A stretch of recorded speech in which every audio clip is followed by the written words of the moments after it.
धक धक हो रेला है।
हम कहाँ पर आ गए नायरा?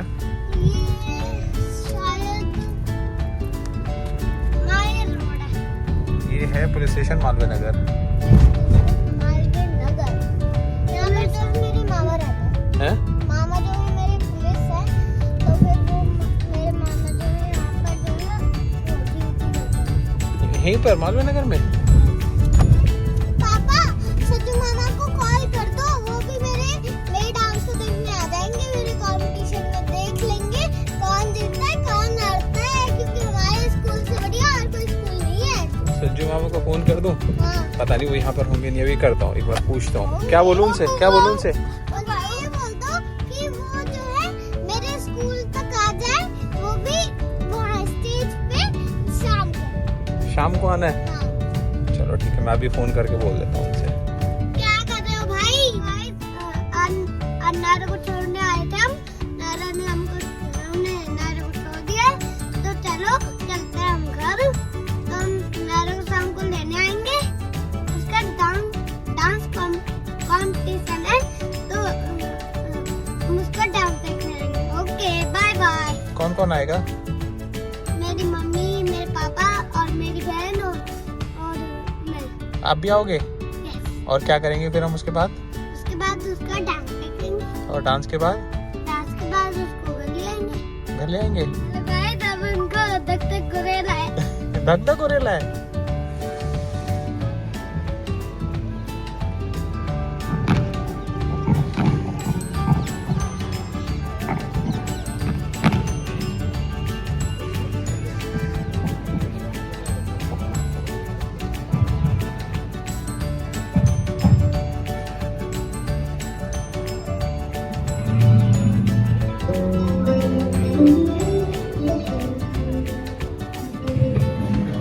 तेज बोलो ना।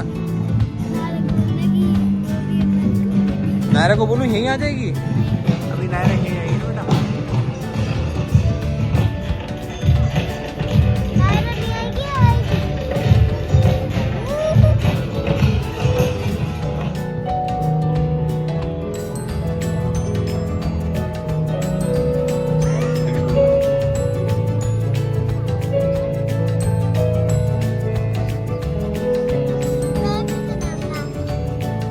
जब नायरा आएगी ना तब बनाना, ठीक है?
but also an epitome of hard work and dedication. Sir has always taken keen interest in the cause of education and goes to any length to support and encourage them. And now, as we gradually immerse ourselves into today's festivities, we would like to start with a vibrant welcome song. This song is a heartfelt expression of respect for all our guests today, beaming with pride and all set to cheer for the little one. आपका ये उत्साह इस बात का प्रतीक है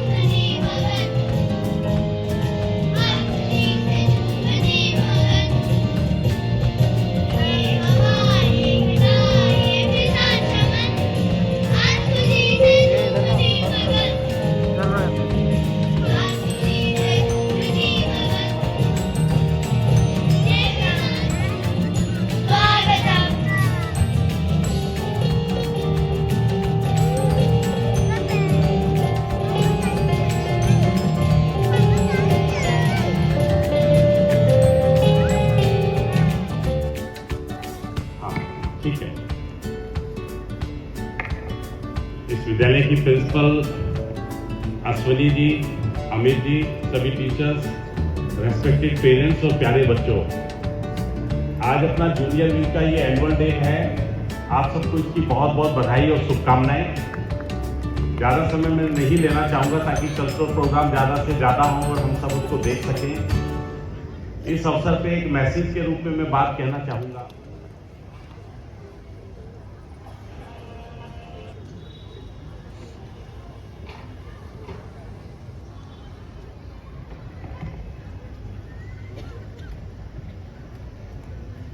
My dear Dr. A.K. Tyagi ji, Principal Ma'am, teachers and my dear parents, a very good evening to all of you. It's always very nostalgic, I would say, to come to a school as a chief guest because the relationships that you forge with the teachers, the friends that you have, the games that you played, the time that you spent in school. So it's always very refreshing. Thank you for inviting me today. For the teachers, I would like to say that they have put up a good show here. The kids, they were really confident and they were enjoying the song that they were singing. I guess the kids were singing the song in the background. Yeah, that was pretty good. The parents that are here, I would like to share only 2 points from my side. Mr. Tyagi ji have already elaborated on those, but I would like to reiterate. Firstly, that you have to teach your child to be analytical rather than, very stereotyped. आपको अपने बच्चे को you tell him alternate ways to everything. He should have an analytical mindset to deal with the problems. Rote learning का time has gone. हमारे time पे when we were in school, we had to literally mug up the entire thing and write out that thing in the exam. उसी पे हमारे evaluation होता था and we evaluated कि the person who has written the maximum thing out of the book is the first. But that time has gone. The AI that we see nowadays, आपने सब chat GPT सबने सुन लिया है, you already aware for chat GPT. So everything is there on the internet. There is no need to learn, no need to mug up. The only thing that is required is to think. Like Tyagi said, it's important to teach the children what to think rather than exactly teach the children how to think rather than what to think. That is the core of education that we have right now. So I'm really happy that Tyagi ji has emphasized about the co-curricular activities also, that children needs to have an overall personality. It's not just the education, it's about the personality that he has. He has rightly pointed out that when you go to the interviews, it's the evaluation of the overall personality rather than the knowledge that you have about a particular subject. Besides that, I like to say that we have to teach the children that failure is not the absolute thing. There's always a second chance, there's always alternate options. I like to personally give an example about this. We were 4 college mates from IIT Delhi. All of us were preparing for the IAS Civil Service exams. 2 of us qualified, 2 of us didn't. The children who didn't, they started a startup in 2014. And the startup was sold last year for about 800 crores. So they are now combined wealth of 800 crores and they have 400 crore each. And they are now the CEO of that startup. So, failure is never absolute. You always have alternate avenues to, excel, explore. So we have to teach our child that if he is not prepared, not, excelling in a subject like mathematics, he can excel in social studies, he can excel in English. But he should have a basic knowledge about all the subject that he is learning. He should not be ignorant about the subject. कि मैं social studies नहीं पढ़ूंगा, I want to be an engineer, let me just go to maths, science and English. He has to learn social studies. He should know about the history of the country. He should know about the politics also.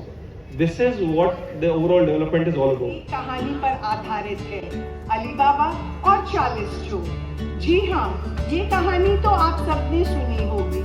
चलिए पुरानी यादों को ताज़ा करते हैं और Persia की ओर चलते हैं, जहाँ अली बाबा और कासिम नाम के 2 भाई रहते थे। पिता की मृत्यु के बाद से दोनों मिलकर अपने पिता का व्यापार संभालते थे। बड़ा भाई कासिम बहुत लालची था। उसने धोखे से पिता का पूरा व्यापार हत्या कर अली बाबा को घर से निकाल दिया। इसके बाद अली बाबा एक बस्ती में जाकर अपनी पत्नी के साथ झोपड़े में गरीबी में जीवन व्यतीत करने लगा। वे रोजाना जंगल जाकर लकड़ियां काट कर लाता और बाजार में उन्हें बेचकर जैसे तैसे घर का गुजारा चलाता था। एक दिन कुछ ऐसा होता है जिससे उसका जीवन बदल जाता है। ऐसा क्या हुआ कि एक झटके में उसका पूरा जीवन बदल गया? जानने के लिए आइए एक साथ मिलकर इस जादुई मंत्र का प्रयोग करते हैं। खुल जा सिम सिम, खुल जा सिम सिम।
रहे हैं। यह जरूर चोरों की टोली लगती है, लेकिन यह लोग जंगल में क्या कर रहे हैं? यह चोरों का खौफनाक दिखने वाला सरदार लग रहा है। ऊपर वाले की मेहर और अब्बू के हुक्म से खुल जा सिम सिम।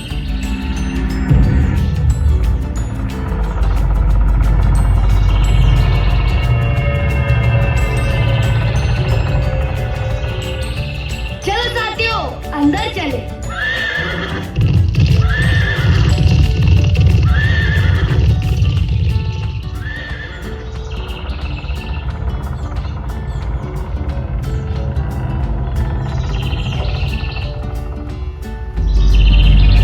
वाह, तुमने देखा रफीक?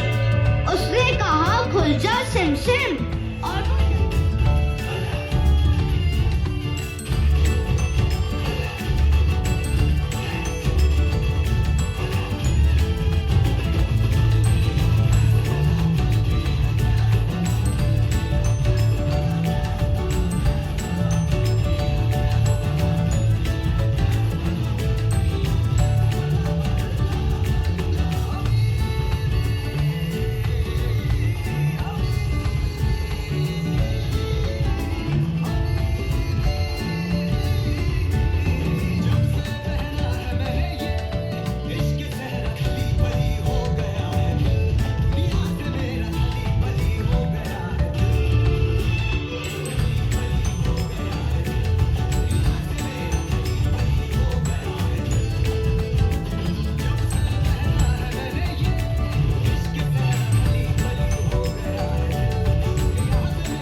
गुफा के अंदर चलकर देखते हैं।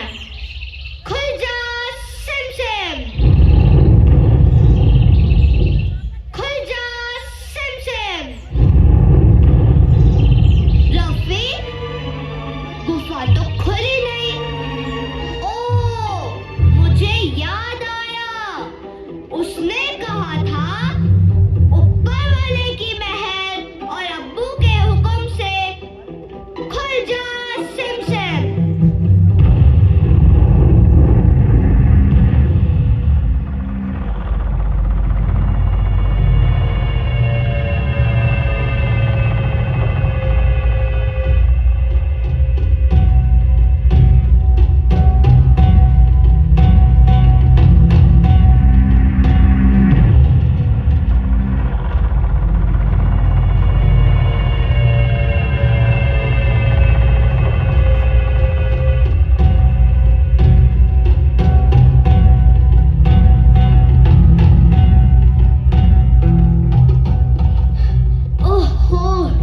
यहाँ पर सांस लेने में बड़ी तकलीफ हो रही है।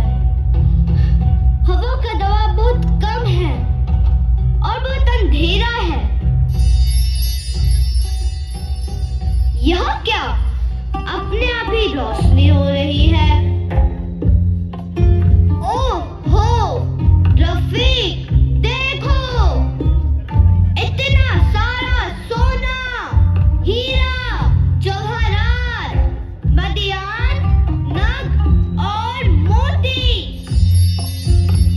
यह अब सब मेरे हैं, यह अब सब मेरे हैं। मेरे गरीबी के दिन खत्म हुए। रफीक, इन सारे हीरों के संदूक ही ले जाता हूँ। रफीक, आज लकड़ियों की जगह इन सारे जवाहरात के संदूक ले जाने हैं।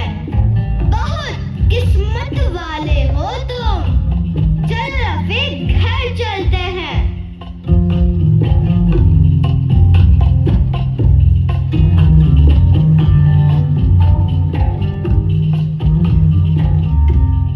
ऊपर वाले की मेहर और अब्बू के हुक्म से खुल जा सिम सिम।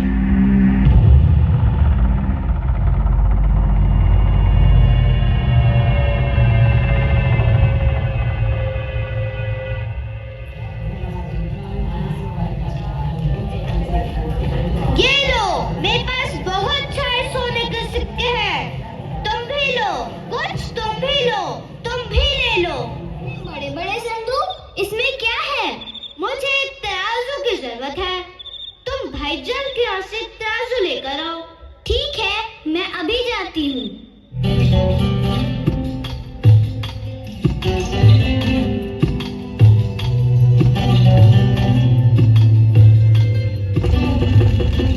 भाभी जान,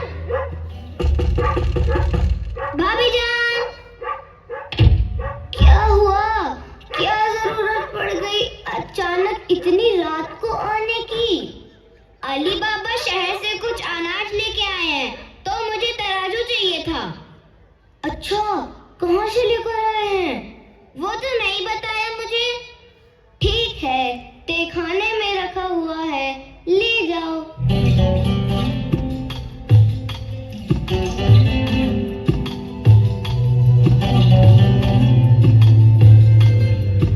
ये लो अली बाबा, मैं ले आई हूँ।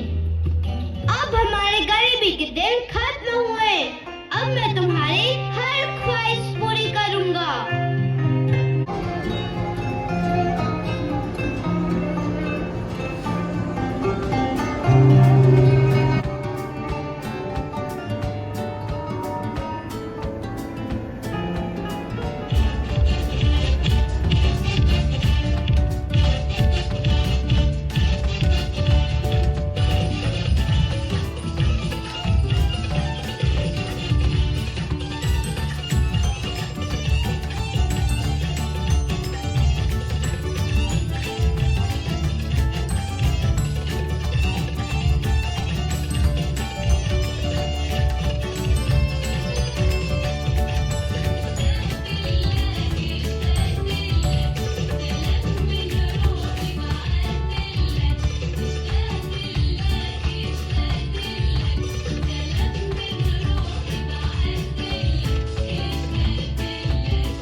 इतनी सारी दौलत गरीबों में बांट रहा है जैसे कि वो कोई खानदानी रईस हो।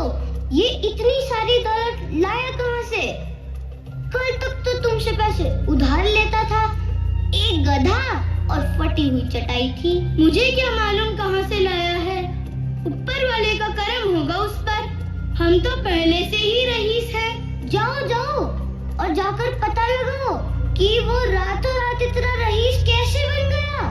जब देखो मुझे ही परेशान करती रहती हो, उस पर ऊपर वाले की मेहर हुई होगी। जाओ पता लगाओ। बिना सिक्के के मत आना। मेरा मतलब है कि बिना जवाब के मत आना। ठीक है जाता हूँ। तुम्हें तो कभी सब्र होता नहीं। जाता हूँ और पता लगाता हूँ। नई हासिल की हुई दौलत से अली बाबा ने अलवर के पर्वत के शिखर पर संगमरमर का नया महल बनवा लिया है। पहले तो ये खाने को तरसते थे, अब तो हर रोज ही दावत चल रही है।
इतनी दौलत कहाँ से आई? ये एक राज की बात है। मैं यह सारी दौलत चोरों की गुफा से लाया हूँ। फिर तो ये नाजायज दौलत हुई। अरे नहीं नहीं, ये कोई नाजायज दौलत नहीं। ऊपर वाले की मेहर है हमारे ऊपर और मैं लोगों की मदद भी तो कर रहा हूँ, तो अल्लाह ताला भी इस काम से खुश होंगे। तुम फिक्र मत करो। ठीक है, अगर तुम कहते हो तो मान लेती हूँ। ओह भाईजान, आप कब आए?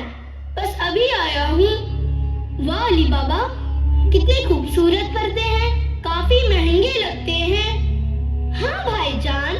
अच्छा भाईजान, आपने हमारी बातें तो नहीं सुन ली? नहीं नहीं, ना दौलत के बारे में ना गुफा के बारे में। इन्हें यह दौलत एक रईस आदमी ने दी है। मैं उस रईस आदमी से मिलना चाहता हूँ, लेकिन वो गुमनाम रहना चाहता है। तो ये बात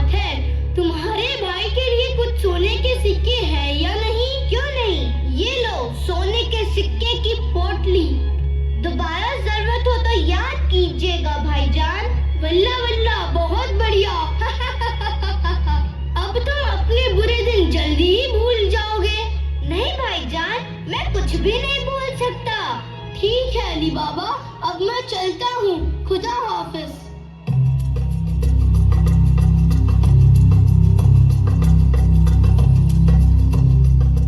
आ गए तुम पता लगाकर कि वो रातों रात इतना रईस कैसे हो गया। जरीना, उसका गधा भी हमसे ज्यादा अमीर है। उसके आलीशान महल के बारे में क्या बताऊं। इतने महंगे पर्दे और संगमरमर का इतना खूबसूरत महल मैंने आज तक नहीं देखा। मुझे तो यकीन ही नहीं हो रहा है। ऐसा कैसे हो सकता है? तुम्हारी तेज जुबान और बददिमागी की वजह से वो हमसे अलग हो गए हैं, वरना वो सारी दौलत हमारी होती।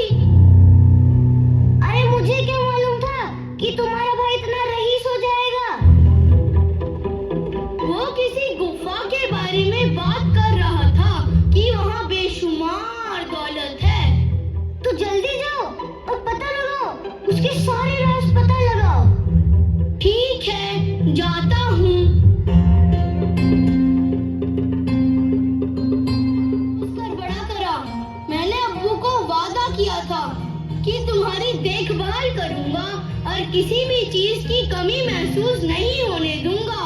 भाईजान, ऐसा था क्या? मैं बहुत छोटा था, मुझे कुछ याद नहीं। ठीक है, अब मैं चलता हूँ। तुम्हें नहीं बताना तो कोई बात नहीं। भाईजान रुक जाओ, आप तो नाराज हो गए। मैं बताता हूँ आपको, वहाँ पर पूरे शहर की दौलत पड़ी है। कहाँ?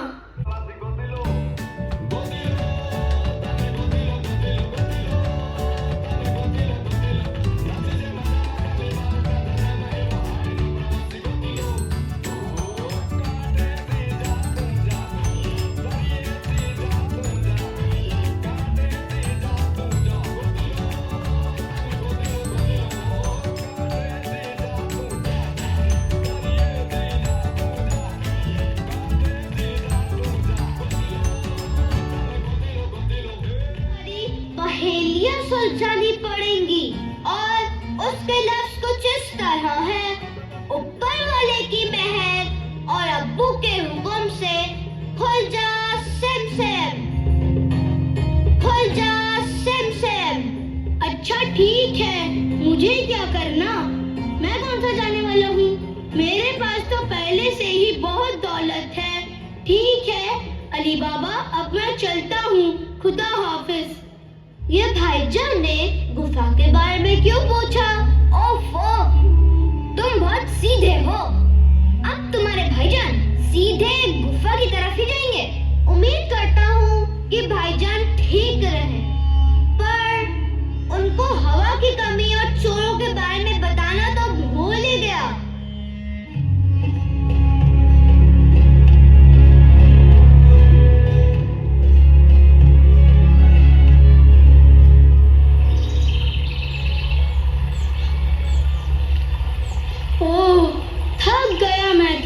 बहुत लंबा रास्ता था।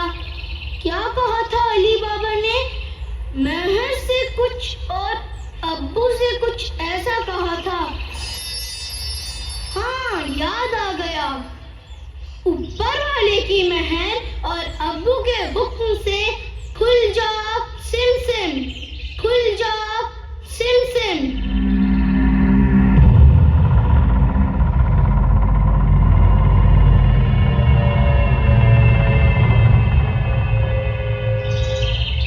मुझे तो यकीन ही नहीं हो रहा है कि यह सच है। अंदर जाकर देखता हूँ कि कितनी दौलत है।